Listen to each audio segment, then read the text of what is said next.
Alors, comment monitorer une application Spring Boot?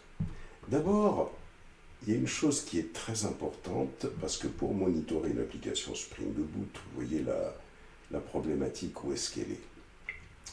C'est que, alors je vais effacer tout ça, hop, je vais supprimer ça, attendez, oulala,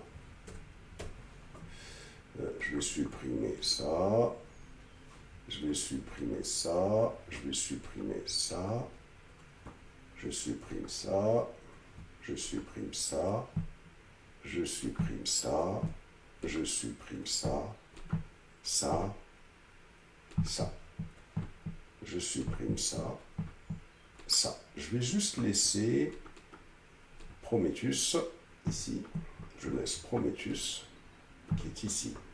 Vous voyez, je laisse Prometheus ici. Et je laisse ici, c'est-à-dire mon problème à moi, c'est de déployer une application Spring, donc un microservice, qui est calculateur ici, et de déployer un service pour calculator, qui va permettre d'accéder à l'application. Le pod, lui, il s'appellera Spring-app. Ici, le service, on pourra l'appeler Spring-app. Donc le service communique avec l'application Spring. Le problème que nous avons, c'est que il faut que Prometheus puisse récupérer des métriques de ce pod. Et pour ça, on va être amené à créer un service monitor. C'est un composant, le service monitor. Vous voyez, qu'est-ce qu'il fait le service monitor? Hop, je fais ça. Qu'est-ce qui fait le service monitor? Super.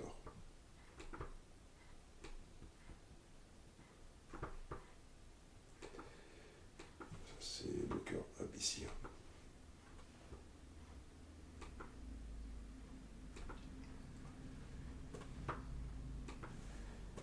Service monitor, qu'est-ce qu'il fait? Le service monitor,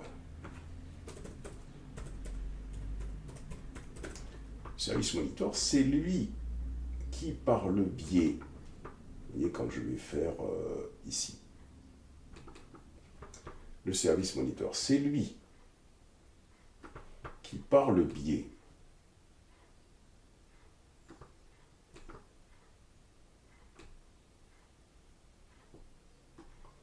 service monitor, je disais donc, c'est lui, ce service monitor, qui, par le biais du service qui communique avec Spring, c'est lui qui va permettre à Prometheus de découvrir, si vous voulez, les microservices pour lesquels il doit suivre les métriques. C'est ça, un service monitor. Et donc, ce qui est très important de comprendre, c'est que ce service monitor, pour qu'il soit découvert par Prometheus, il faut impérativement ici lui mettre l'élément suivant. Il va falloir lui mettre release Prometheus. Vous voyez, c'est-à-dire que là, il va falloir, dans le service monitor, il va falloir cette propriété. Parce que si vous ne mettez pas cette propriété, Prometheus ne découvrira pas, ne pourra pas communiquer avec votre service monitor. Donc lui, il ne le prend pas en compte. Vous voyez, c'est ça qui est important. Et lui, le service monitor, bon, pas de problème, on va le paramétrer pour qu'il puisse travailler avec le service app, qui est ici. Donc, ceci étant dit, donc là, c'est ce que nous avons dans notre fichier. On a plusieurs choses à faire quand on travaille avec un service. D'abord, comment on découvre cette propriété? C'est avec cette instruction. On fait kubectl get prometheus -n monitoring -o YAML. Et quand je fais ça, alors attention, le minikube tunnel, on ne le touche pas. Vous voyez, quand je fais ça, ici, on va trouver quelque part release. Alors si je cherche, voilà, hop, service monitor selector, comment Prometheus va sélectionner les services monitor. C'est ça que ça veut dire. Hein? Eh bien, il les sélectionne en fonction de ce label-là, qu'il doit trouver dans le service monitor.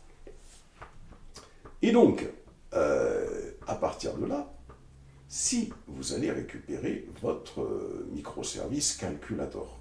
Alors, je pense moi que calculator, je dois l'avoir dans mon GitHub, hein, au cas où vous ne l'avez pas. Il suffit d'aller sur mon URL. Hein, vous voyez, donc calculator, vous pouvez le kit calculator, vous pouvez l'avoir ici. Projet Spring, je crois, non, c'est ça. C'est ça. Oui, donc c'était celui-là. Donc au cas où vous souhaitez, c'est celui que je vous ai donné en classe hier, hein, vous pouvez le... Oui, donc voilà l'URL. Hein, donc il suffira de faire un git clone de tout ça pour avoir tout ce que j'explique en dessous. Hein. Voilà. Donc je vais venir ici, hop, je vais faire un clear et je vais cloner. Ensuite, je vais tout simplement cloner à ce niveau-là. Hop. Voilà. Alors, ça, c'est le premier point. Et donc là, je vais rentrer dans ce projet.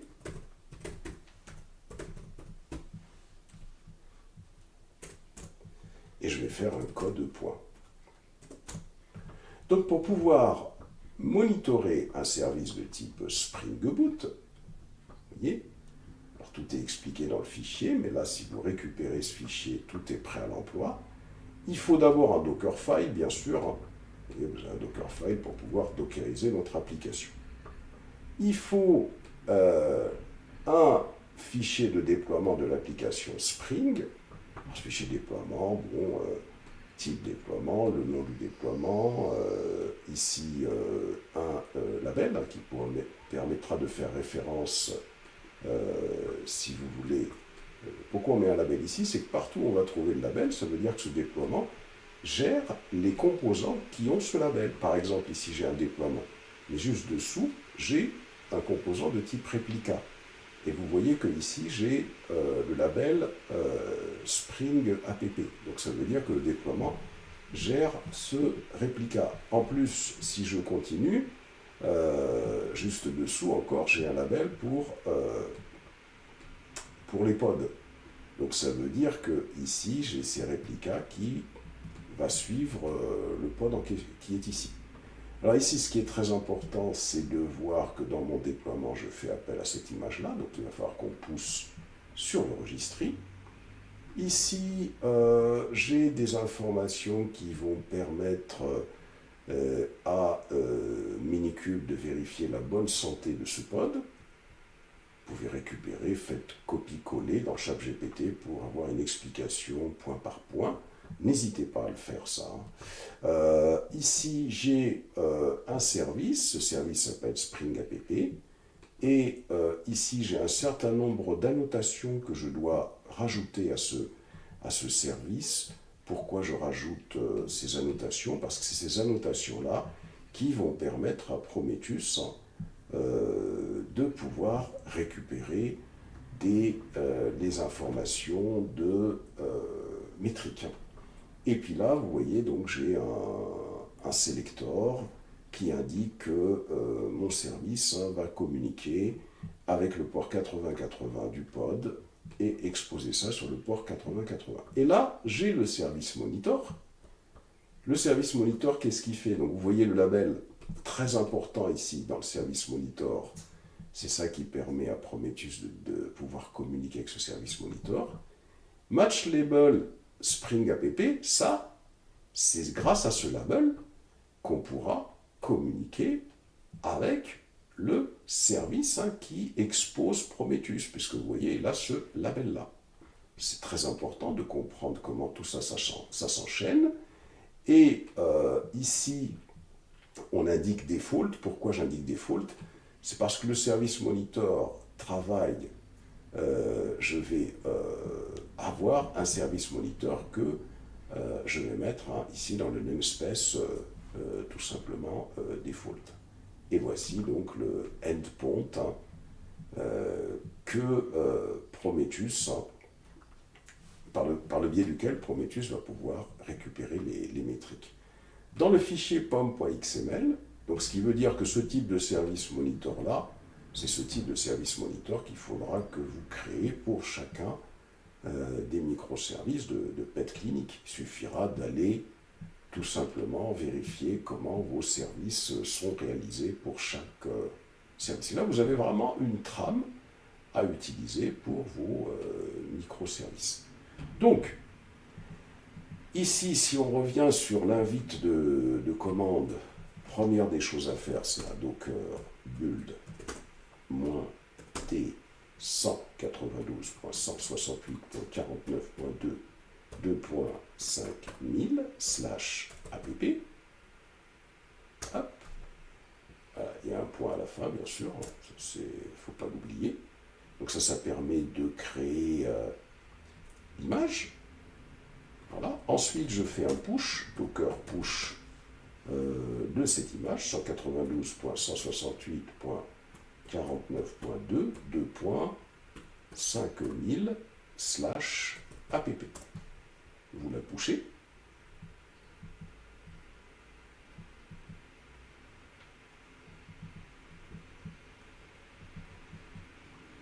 Voilà.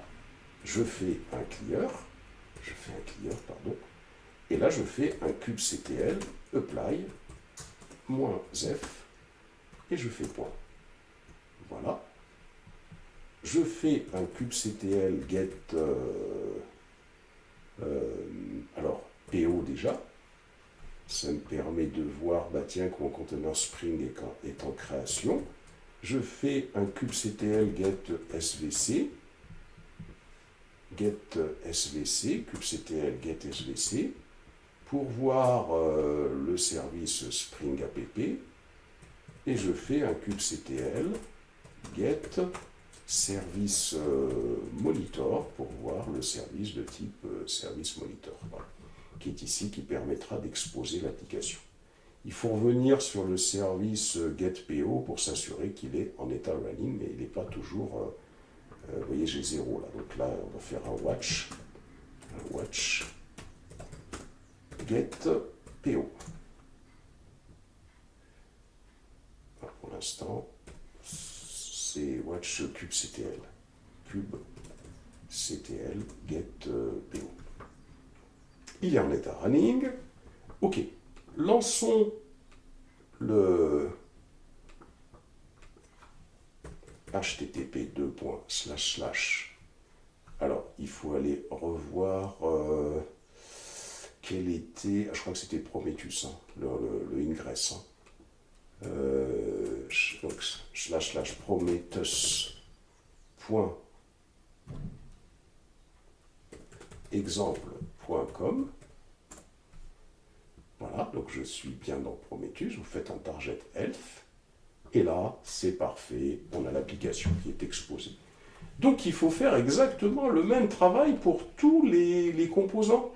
C'est-à-dire que quand pour tous les composants du microservice. Alors pour terminer sur cette partie-là, parce que nous allons nous arrêter, vous voyez, tout est indiqué ici, hein, tout ce que je viens de faire, moi j'ai juste récupéré le programme. Alors pour terminer, parce que je vais terminer là aujourd'hui et je continuerai ultérieurement, je vous ai préparé ici sur mon GitHub, vous voyez, sur mon GitHub, hop, je vais sur mon GitHub ici, je ne sais pas si j'ai préparé normalement. Ah, je vous ai préparé, donc oui, donc là il va falloir que je remette, ce que je vais faire, hein, je vais remettre tout simplement ce fichier-là. Je vais faire ça. Je vais tout simplement remettre ce fichier-là avec l'URL. Hein. Je crois que j'avais mis l'URL ici, hein. Ça, plus bas là. Non, c'est pas là que je l'ai mis l'URL. Voilà, donc j'ai mis l'URL ici. Hein. Hop, URL. Voilà. J'enregistre. Voilà, et puis comme ça, je vais tout ça. Alors d'abord, comment il s'appelle ce fichier déjà? Enregistré sous. C'était dans téléchargement. Hein. Ok. Je regarde, et là je vais le replacer ici, comme ça il y aura l'URL. Hein. Je vais le remettre à sa place. Et je vais aller ici, là. Installation, etc. Comme ça je vais faire la modif. Comme ça il y aura la modif.